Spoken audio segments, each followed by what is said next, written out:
আসসালামু আলাইকুম। আজকে নাটোর জেলা ইলেকট্রিক শ্রমিক ইউনিয়নের পক্ষ থেকে আমাদের পিকনিকের দিন ছিল। তো বৃষ্টির কারণে আমার পিকনিকে পৌঁছাতে অনেকটাই দেরি হয়ে যায়।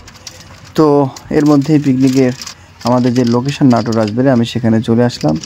ভেতরে প্রবেশ করতেই দেখি বিভিন্ন দূর দূরান্ত থেকে বাস নিয়ে বিভিন্ন শিক্ষা প্রতিষ্ঠানের শিক্ষার্থীরা চলে আসছে আনন্দ উপভোগ করতে।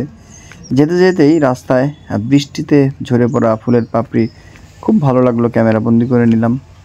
ওই যে আমাদের সেই পিকনিকের স্পট, যেখানে আমরা সুন্দর পিকনিকের আয়োজন করা হয়েছে আমাদের। তো ভেতরে চলে আসতেই আমি দেখি অনুষ্ঠান সূচি শুরু হয়ে গেছে।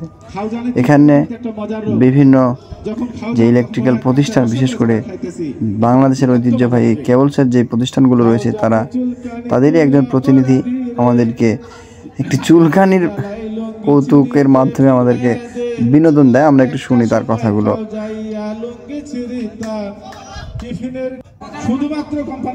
তার সেই চুলকানির মলম কিন্তু আবার আমাদের জন্য শুধুমাত্র প্রচারের ক্ষেত্রে 10 টাকা 10 টাকা 10 টাকা।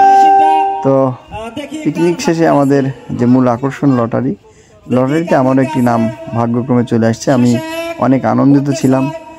যাই হোক, লটারি যে মূল আকর্ষণ ছিল, প্রথম এবং প্রধান পুরস্কার হচ্ছে একটি হ্যান্ড ড্রিল, যা আমাদের নাটোর জেলা ইলেকট্রিক শ্রমিক ইউনিয়নের সম্মানিত সদস্য মামুন ভাই পেয়েছেন।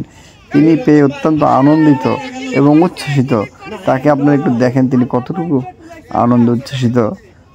তো যাই হোক, শেষ পর্যন্ত আমরা সকলেই, বৃষ্টি হলেও দিন শেষে আমরা সকলেই মোটামুটি আলহামদুলিল্লাহ অনেক আনন্দিত হয়েছি। অনেক সুন্দরভাবে আমাদের আজকের পিকনিককে আমরা উদযাপন করেছি। তো সকলকেই নাটোর জেলা ইলেকট্রিক মিস্ত্রি শ্রমিক ইউনিয়নের পক্ষ থেকে আন্তরিক শুভেচ্ছা এবং মোবারকবাদ, এবং সকলের সুস্বাস্থ্য এবং দীর্ঘায়ু কামনা করে বিদায় নিচ্ছি। সকলেই ভালো থাকবেন। ধন্যবাদ।